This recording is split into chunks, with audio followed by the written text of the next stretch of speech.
Hey guys, welcome to 3 and Out. You can check out the podcast below in the description. And here's what I need you to do. Make sure you subscribe to the Volumes YouTube channel to stay up to date to everything we're doing here on 3 and Out and the Volume.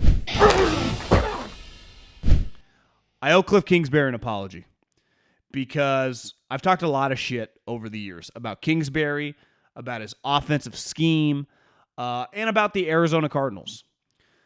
But when your star quarterback, who's an MVP candidate, has a banged-up ankle and can't play in a road game, and you roll out Colt McCoy, who's 35 years old, while you're also missing your number one wide receiver and star player, DeAndre Hopkins, A.J. Green, who has been really good for them this year, you lose a running back early in the game, Edmonds, who's been really also all season long excellent for them, and you say to Kyle Shanahan, I'm going to bend you over and kick the living you-know-what out of you.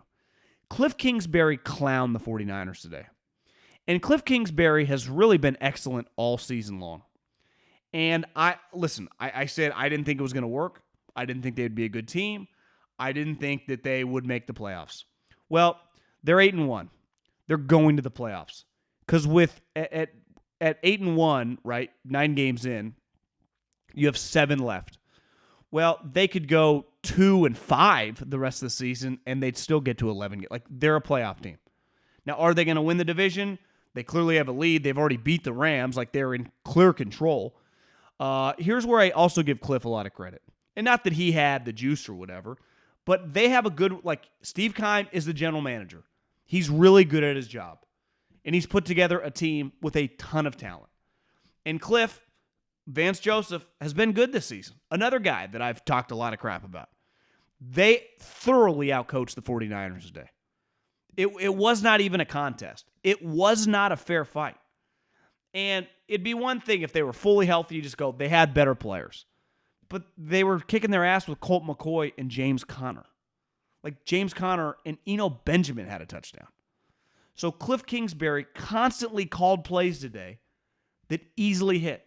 Guys were wide open, whether it was a deep pass after a fumble, whether it was a screen on a third down. He had the perfect balance today of knowing everything he called worked.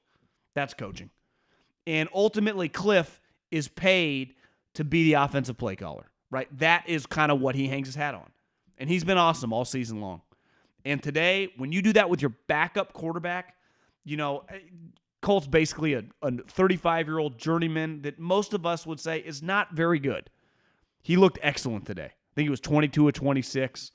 They came in ready. They came in prepared. They operated like they should win, despite missing a bunch of players, and that's coaching.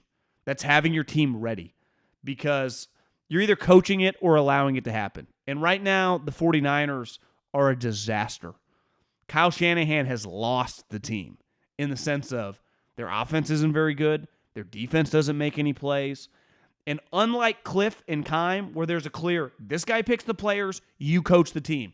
Kyle's in this kind of weird zone where he has a GM in John Lynch, but ultimately Kyle's the boss. John Lynch works for Kyle Shanahan.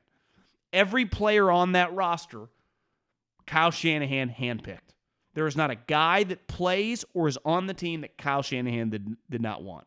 That's not how it works in Arizona. The scouting staff picks the players, and Kliff coaches them, obviously beside Kyler Murray. Though, as Steve Keim has been on record, he supported the pick, but the reason Kyler Murray's on the team is because Kliff Kingsbury wanted him. And it's been impressive.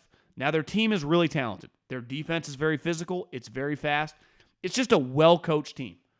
And as someone who said over and over that they would never get it done, that they would never make the playoffs, that they could never compete in this division. Seriously, I was wrong.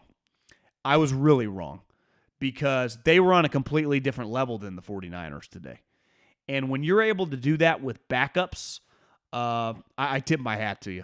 Obviously, when they're healthy, like they're good. Like they were playing with teams last year.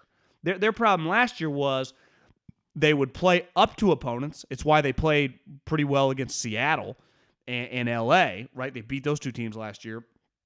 I guess they didn't beat L.A., but they beat Seattle in that famous game where DK, chased down Budda Baker. or maybe they lost that game. But either way, they could get up for opponents, but they would also lose to terrible teams. This year, you go, this is a real team. This team is well prepared. It's been really physical. And I called them soft a couple weeks ago, and a lot of people in the comments said I was a hater, and I probably was. I was a hater.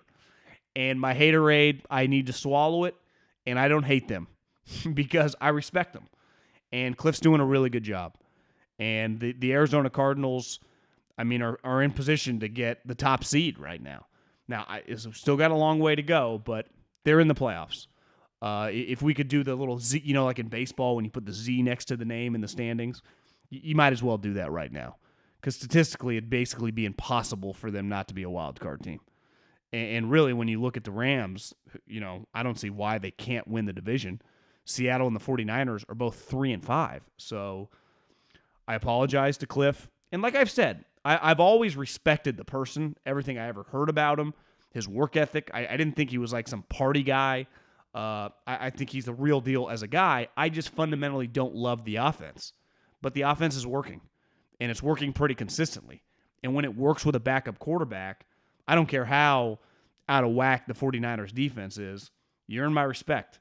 So I have to give it to the Arizona Cardinals. Thanks for watching 3 and Out. You can check out the podcast below in the description, and make sure you subscribe right now to the Volumes YouTube channel.